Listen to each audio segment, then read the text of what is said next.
ሰላም በያላችሁበት ለእናንተ ይሁን ውድ የቻናላችን ተከታታዮች፣ እንኳን ለአብይ ጾም እኩሌታ በሰላም አደረሳችሁ እያልን የአብይ ጾም 5ኛ ሳምንትን ልናስቃኛችሁ ወደናል።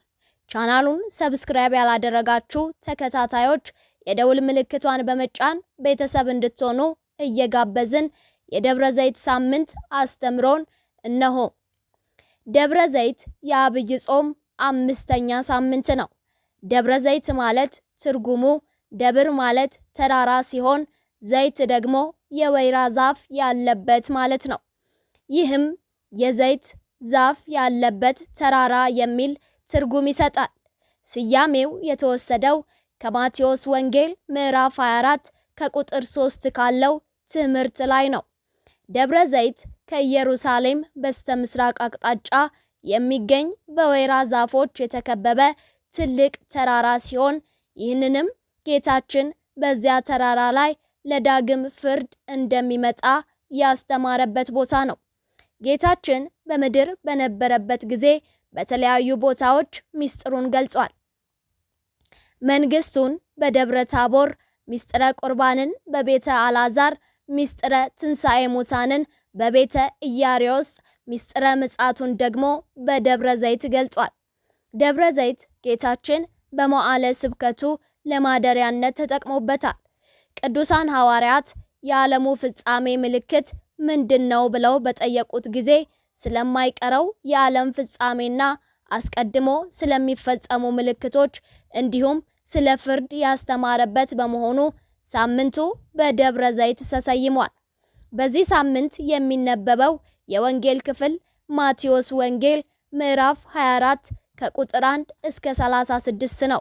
ጌታችን መድኃኒታችን ኢየሱስ ክርስቶስ ከመቅደስ ወጥቶ ወደ ደብረ ዘይት በሄደበት ሰዓት ደቀ መዛሙርቱ አጠገቡ ቀርበው ዘሩባቤል ያነጸውን የመቅደስ ግንቦች እያሳዩት ሳለ በእውነት እውነት እላችኋለሁ ድንጋይ በድንጋይ ላይ ሳይፈርስ በዚህ አይቀርም አላቸው።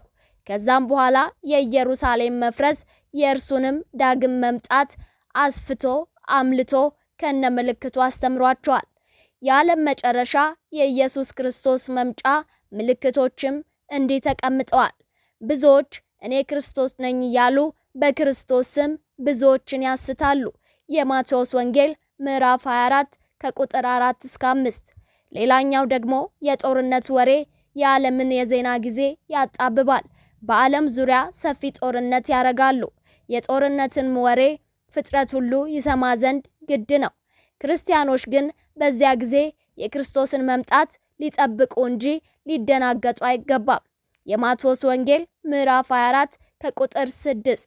ሕዝብ በሕዝብ ላይ መንግስትም በመንግስት ላይ ይነሳል። ሕዝብ እርስ በእርሱ ይለያያል። አንዱ መንግስትም ሌላውን መንግስት ሊያምን አይችልም። የማቴዎስ ወንጌል ምዕራፍ 24 ከቁጥር 7 ተቀምጧል። ረሃብ፣ ድርቅ፣ ቸነፈር፣ የምድር መናወጥ በልዩ ልዩ ስፍራ ይሆናል። እነዚህ ሁሉ የምጥ መጀመሪያ ናቸው።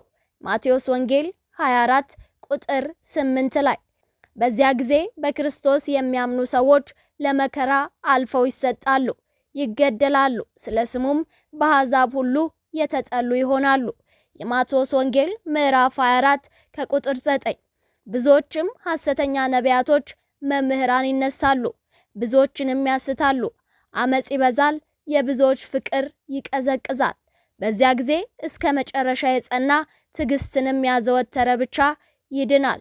የማቴዎስ ወንጌል ምዕራፍ 24 ከቁጥር 11 እስከ 13 ያለው። ቤተ ክርስቲያንም ሁሌም ምጽአቱን ፍርዱንም በወንጌል እየገለጠች ብታስተምርም በዚህኛው ሳምንት ግን ከወትሮ በበለጠና በጠነከረ መልኩ ራሱ ጌታችን መድኃኒታችን ኢየሱስ ክርስቶስ በደብረ ዘይት ተራራ ለሐዋርያት ያስተማረውን የምጽአት ትምህርት በማውሳት ሳምንቱንም ባስተማረበት ተራራ ሰይማ ስለ ዳግም ምጽአቱ በማስተማር ስለ ፍርድም በመናገር ምዕመናን በንስሐ እንዲመለሱ የዘላለም ሕይወት የሚሰጠውን የክርስቶስ ሥጋና ደም እንዲቀበሉ ታስተምራለች።